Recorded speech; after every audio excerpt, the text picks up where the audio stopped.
The following program contains mature subject matter. Viewer discretion is advised. Did you all know this? That only 13 states in the U.S. require sex ed in schools to be medically accurate. So just what are kids learning about sex in the classroom?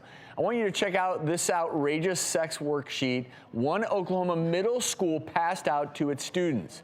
I'm going to tell you the language used in this assignment was very adult-like. It included questions about 4 types of sex. I want to ask you, Dr. Judy, do you think this is appropriate for kids at this age of around 12?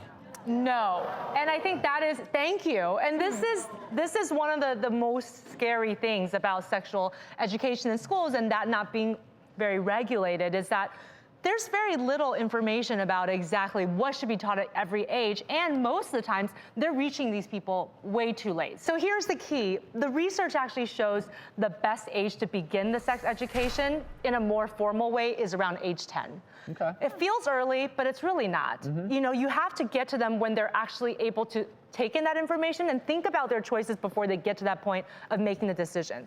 With the type of material that you're supposed to teach them, it's going to be very focused on anatomy, which they can definitely talk about at age 10 because they've been exposed to basic science classes, and talking about risk behaviors, but not in a way that uses sensational language or in any way promotes either one set of the type of sexual behaviors versus another type. So it has to be very even-keeled. And I think that's part of the problem is that a lot of the language that was used in that worksheet was just all over the place and obviously written by adults. So what we really recommend is that they actually do test this with the age-appropriate children and kind of gather that information as parents. My daughter's school, she's in 5th grade. This is the year they start sex ed. So we actually have to go to a workshop as a mother-daughter workshop. It's actually 2 weeks from now.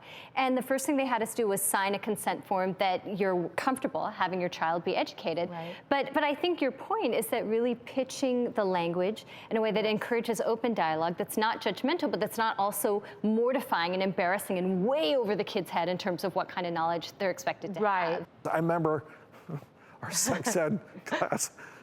They're jokes, A long right? time ago. Were they Look, jokes? I it don't was know. like an 8mm movie prepared by the Army. Yes. They turn the lights off. We're sitting there. You will get syphilis. Right, yes, thank you. Okay, so for example, it's so crazy.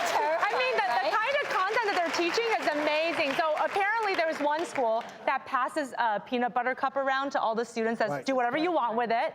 And then at the end of that, the teacher says, see, this is like somebody who gets passed around doing sexual activity. Nobody wants to do that. And that was their idea of a sexual education program. Well, no, it was an abstinence. It was a pro-abstinence message that the peanut butter cup that you can do anything to is like a person who's had sex. I think so, but I think from a medical standpoint, stepping back as a parent, you really want your kid to have information about how to prevent pregnancy and how to prevent STDs. And also promoting the idea that sex is normal and a healthy sense of sexuality benefits both men and women. Right. This is where parent teaching goes a long way.